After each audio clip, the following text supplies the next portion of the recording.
In a sequel, people expect to see something big and new, yet familiar. In a video game sequel, even more so.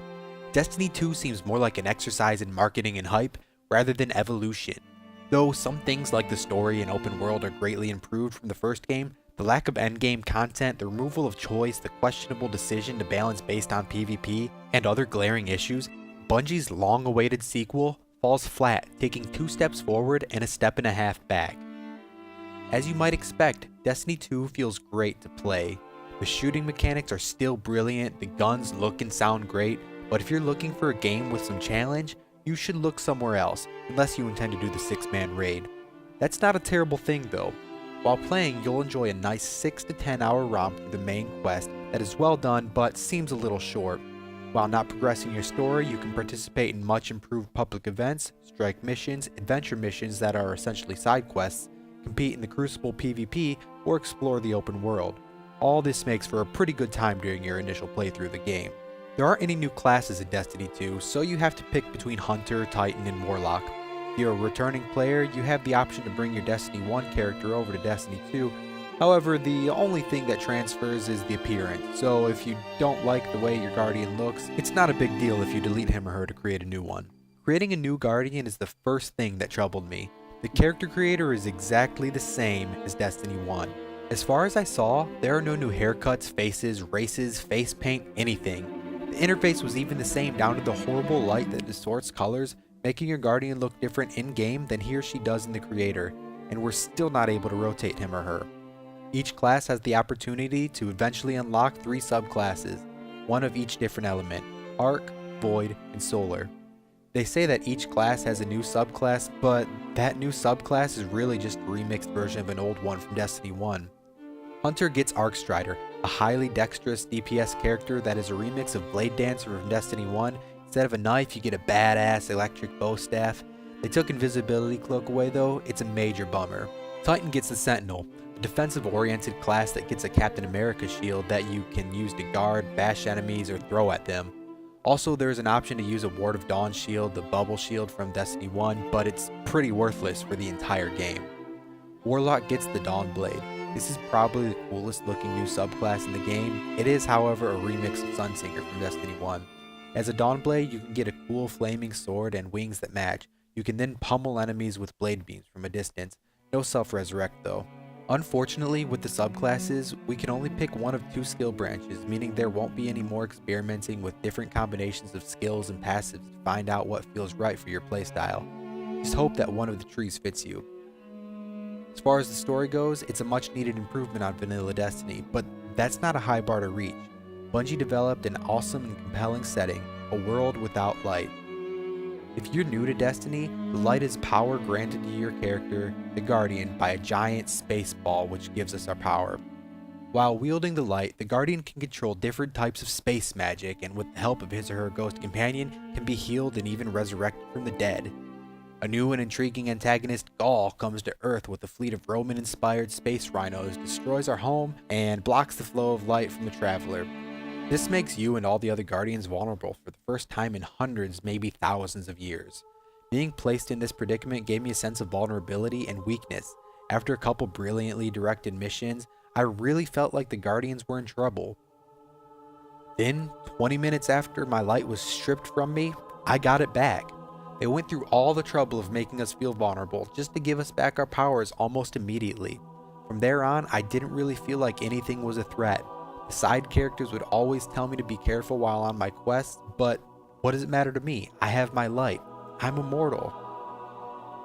Speaking of characters, the cast of characters in this game is outstanding. In particular, the 3 characters in the Vanguard. The Vanguard returns with a star-studded voice cast including Gina Torres as Ikora Rey, Lance Reddick as Zavala, and Nathan Fillion as Cayde Six. All 3 performances are top class. It's just a shame that we didn't get to see more of them. Nolan North's Ghost returns and it makes a good companion, but that's it. He's a companion to your silent protagonist, cutting your Guardian off before he or she can talk on multiple occasions. I really wish we had a voiced Guardian, but that's just personal preference. After you beat the game and reach level 20, it's time to raid, except you can't because you're going to have to raise your power level to at least 270 before you can even attempt it. And now the grind really starts.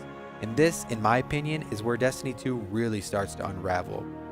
You can get gear from any of the side activities I mentioned before, which sounds like quite a bit, except the only activity that is worth your time are the public events. Public events give you the same rewards as doing a Strike or Crucible mission would, but they take a fraction of the time, so expect to grind public events a lot. They're entertaining enough though. For some reason, Bungie removed the option to play story missions of your choice after you beat the game. They also removed the ability to pick which PvP game type you want to play, leaving you playing game modes that you don't like. Oh, and did I mention, you can no longer pick which strike mission you want to play. Instead of giving the player choice, they force us to rely on RNG and pigeonhole us down these activities and make us play things that we don't necessarily care about or want to play. If you do decide to play the Strike playlist, you'll be able to play 5 strikes on Xbox One and 6 on PS4. The mission structure of the strikes aren't that much different than Destiny 1, and the boss fights are still regular enemies they enlarged and gave names. In 2 of the strikes there are story beats that interested me, but they have lackluster bosses. Also, the Exodus Downstrike mission is the single worst piece of content ever put into a Destiny game, with lazy mission design and a boss that takes 2 to 3 times longer to kill than any other boss in the game due to god-awful game mechanics. If you decide to do Crucible, you might be delighted to know that instead of 6v6, it's now 4v4. I know I was, but then I played it.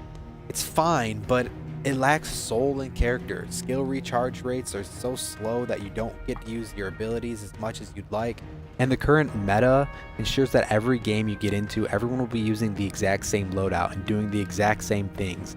Personal skill seems to have left the building, as the game is more reliant on team shooting than Destiny 1 ever was. You may like it, but it's not my cup of tea.